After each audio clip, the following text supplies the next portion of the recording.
This week on the Autocar Show, we drive Maruti Suzuki's all-new Swift right here on Indian roads. We drive Renault's practical and affordable electric car, the Fluence ZE. And Hormuz brings you the inside line from the Indian automotive industry.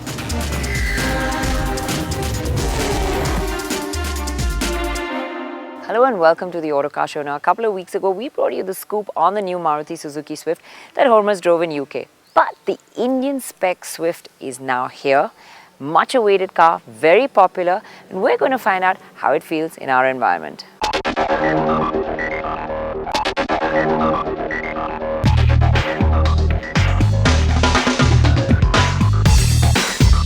On the surface, it's really like we said earlier, not much change.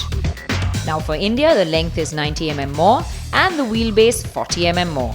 So it's a bigger car, but it's hard to notice.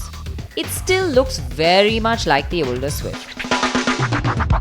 What's instantly noticeable is that the front grille and air dam are now larger and there's a theme to it. It follows a U shape. The headlamps are larger too and the fogs are inset into a shape that looks like an eye. The U theme follows through to the rear, with the tailgate getting a small lip and the rear bumper becoming larger. On the inside, this theme continues with accents of chrome forming a wraparound section from the door panels right through the dash. The interior looks a little more classy now and more modern. There's a nice honeycomb grain on the dash that gives it a more upmarket feel. There's the integrated audio system that's all new and has USB and aux connectivity. There are steering mounted controls now and the steering itself is all new and a much nicer one.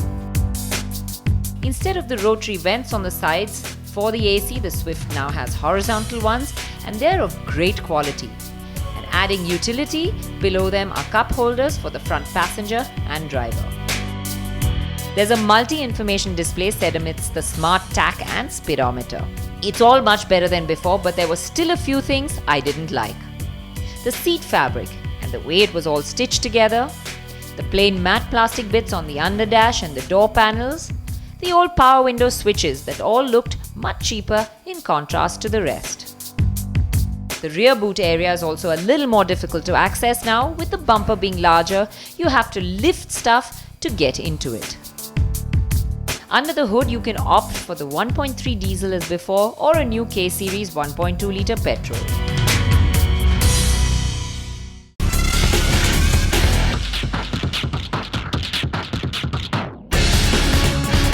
I jumped into the diesel first to check if it was any different.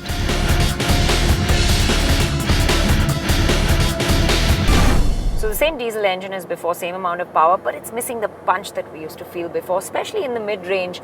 And you notice it more so when you want to do a quick overtaking maneuver. You have to work the gears, shift them a bit. There's also a bit of lag below 2000 RPM. So not that punchy engine that we were so used to. Despite the reduction of 15 kgs of weight on the diesel, the newer version seems to have lost some of its snap. But what it's lost in power, it's gained in efficiency, and this new Swift now claims figures of roughly 5% better than before.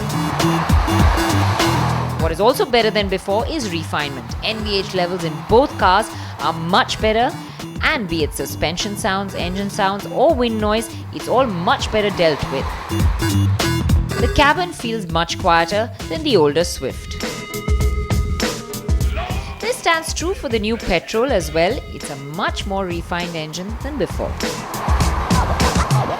now I'm in the 1.2 litre petrol engine. Power has been up to 87 PS in this one.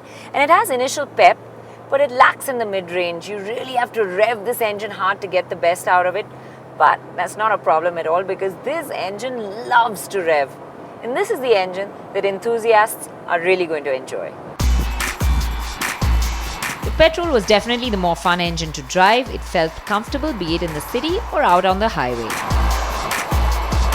The car with the petrol engine is now lighter by 30 kg. With a rev-happy engine and a really tall third gear letting you pull all the way to about 138 km an hour, you can really push this petrol car around.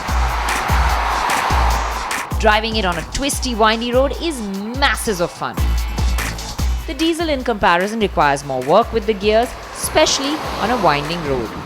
But the way the Swift tackles corners lets you forget everything else. This little car hugs the curves and changes direction with so much agility, it almost tempts you to go quicker. In the new Swift, what's nice is this new steering. It's meatier, it's chunkier. It also has a better feel, it gives you more feedback. And what I'm really enjoying is this very solid, stable, planted feel that you get even at high speeds in this new Swift. Be it on the corners or going flat out on a highway, both of which we got a taste of on the roads in Udaipur, the Swift felt firmly planted. The longer track now gives it a more stable feel, and the Swift's definitely going to set new handling benchmarks.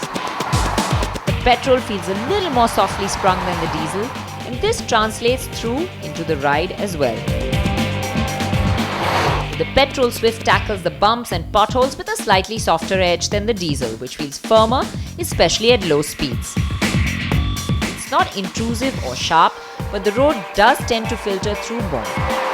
As you gain momentum, it all smoothens out in both the petrol and the diesel versions.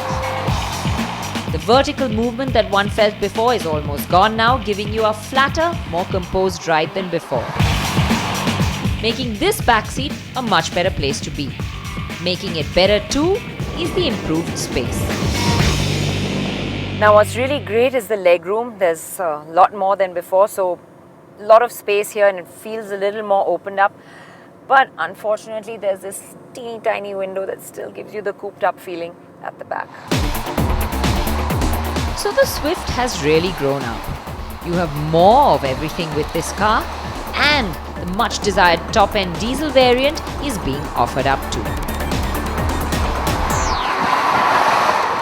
Well, not much has changed between the old Swift and the new Swift, especially on the surface of it. Now that's good and bad. Bad because when we say new car, we expect something that's totally fresh and different and all new, and it's not that different. Well, that's on the surface of it. Under the skin, there's a lot more that's gone on. It has all the attributes we liked so much in the older Swift and taken it a level further. There's more space, it's got better interiors, better performance, better fuel economy, better ride. So we think this one has all the attributes we liked so much in the older Swift, taken them a level higher, and it's going to take off just where the old Swift left off and be the winner it was.